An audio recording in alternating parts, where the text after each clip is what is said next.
In this video, you'll see how I transformed this uneven mountain into a beautiful home in just 300 days. Let's get started. It all started with a trip to the Nether. My goal was clear, to collect 3 wither skeleton skulls. Why? Because I needed a beacon to speed up the process of leveling a large area. The hunt wasn't easy, but I managed to gather the skulls relatively quickly. With 3 skulls in hand, I returned to the spot where I planned to build my future base. This marked the beginning of the most challenging part, leveling the extremely uneven terrain as quickly as possible. Without wasting time, I built a beacon and got straight to work. But the task turned out to be far from easy. Pillagers occasionally showed up, giving me the chance to collect ominous potions. Creepers were another constant threat, always trying to blow me up. In this video, you'll see plenty of moments where they were practically hunting me down. The workload was immense, and my tools wore out quickly. To keep going, I frequently visited my Enderman farm to repair them. Now, you might be wondering, why this spot? After all, this crooked mountain with massive craters doesn't seem like the best place to build. The answer is simple, I wanted my house to be near the end portal. Plus, if you've seen my previous episodes, you'll know there's a village nearby that I've already upgraded. While the terrain was a challenge, I knew it was worth it. One time, while returning from the end, I realized I had forgotten to place my bed closer to the beacon. Because of this, I respawned at the world spawn and had to fly back to my house. Luckily, it wasn't too far away. Here, I tried to kill a creeper mid-flight but landed way too close to it. And here, the creeper is now trying to kill me instead. Here, I'm continuing to level the terrain. And here, a llama amusingly spits at a zombie. It was quite entertaining to watch. I needed to grab some things from my old house. However, when I flew over to it, I crashed. From the first-person view, it didn't seem like I was flying very fast, which surprised me at the time. But if you look from the side, you can see that my speed was actually pretty high. After that, I started planning the basic design for the house to get an idea of how it would look later. Then, I transported 2 villagers through the Nether to my new hut so they could breed here.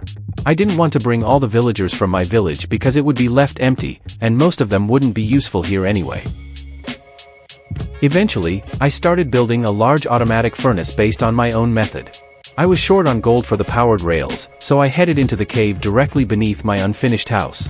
But after this incident, I realized it would be faster and safer to find gold in the Nether. I continued building my furnace after that. I admit, it took quite a bit of time to get everything right. When I did a test run, I realized something was off. After some checks, I found out that the hopper minecart, which was supposed to deliver coal, was instead delivering ore. Long story short, I mixed up the hopper placements relative to the furnace and placed the rails incorrectly. So, I had to redo almost all the rails. It took a little more time, but in the end, I finally finished my furnace. Now, I realize it could have been designed more efficiently and thoughtfully, but I'll take this as a valuable lesson. And for now, this furnace is working just fine for me. I've always been low on iron, so I decided it was time to build some iron farms. In general, this was my first time building them, but luckily, they aren't too difficult to make. I decided to build 3 iron farms, not knowing how effective each of them would be. However, jumping ahead, I want to point out that they turned out to be very effective and provided me with a lot of iron in a short time.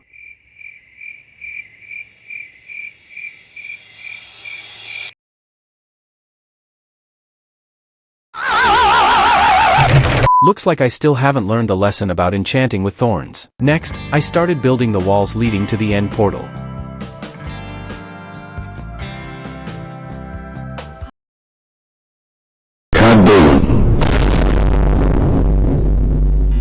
I'm not sure what I did to upset these creepers. I was planning to make a water elevator, so it would have been nice to find some kelp instead of using buckets for water. I flew out looking for an ocean and, after a while, found a village in a snowy biome. A little while later, I somehow ended up back home, probably having gone the wrong way when I was exploring the village. So, I decided not to waste time searching for an ocean and just used buckets to place the water. Next, I started building fully automated farms for potatoes, wheat, and carrots, all powered by villagers. While transporting one of the villagers to his future workstation, I ended up at a place where snow met rain. Although I had seen this phenomenon in the previous episode, it didn't make it any less stunning. After finishing the vegetable farm, I decided to build a sugarcane farm. I needed a lot of quartz to make observers, so I headed to the Nether. This moment was probably my favorite throughout the entire video shoot.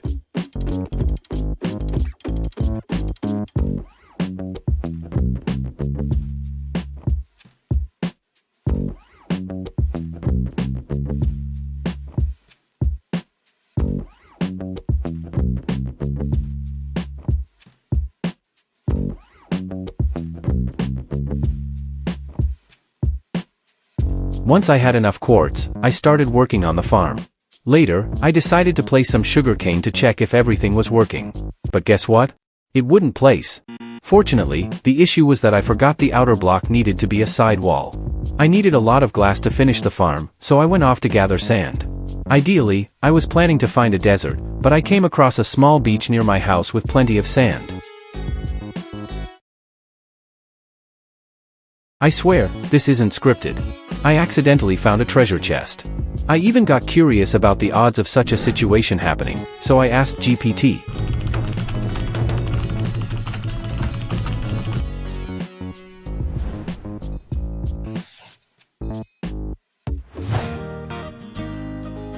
Oh, look at this cute little turtle.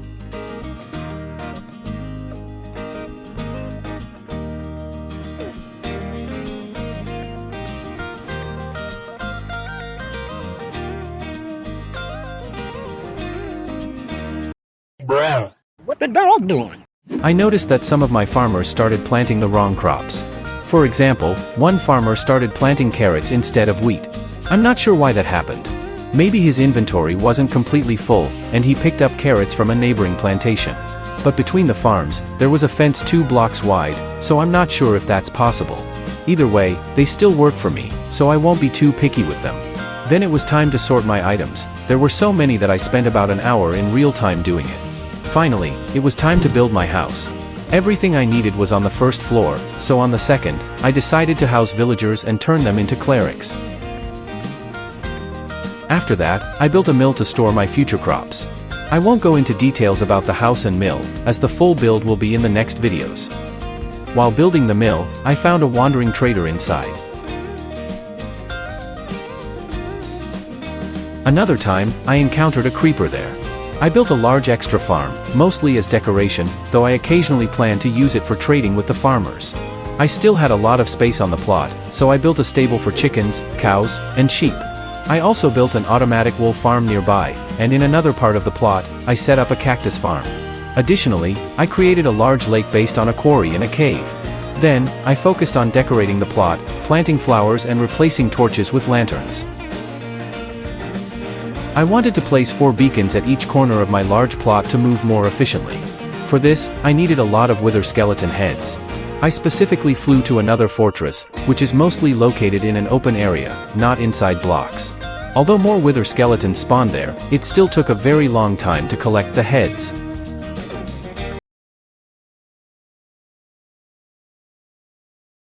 I managed to gather 6 heads, and unable to bear the boredom, I returned to make at least 2 beacons. I noticed that when jumping into the end portal, the speed caused me to lose a lot of health from fall damage. Once, I even died like that, but luckily, I had a totem of undying in my hand. So, I decided to place water to soften the fall.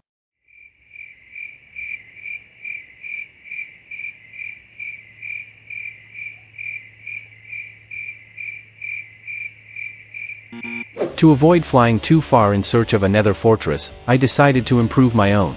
By destroying some walls, I was able to level it out and increase the chances of wither skeletons spawning.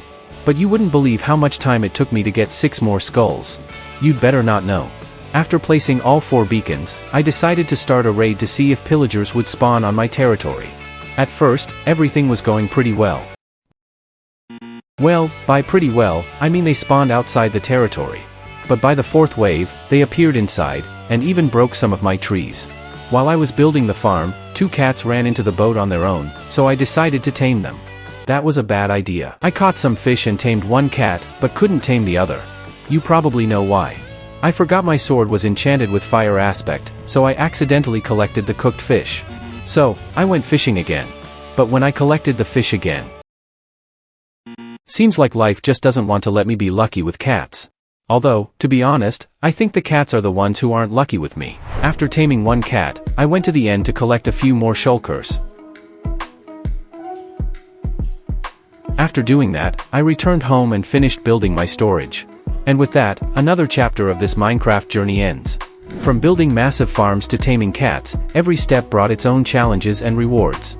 But the adventure isn't over yet, there's always something new to discover, and I can't wait to keep exploring. See you next time.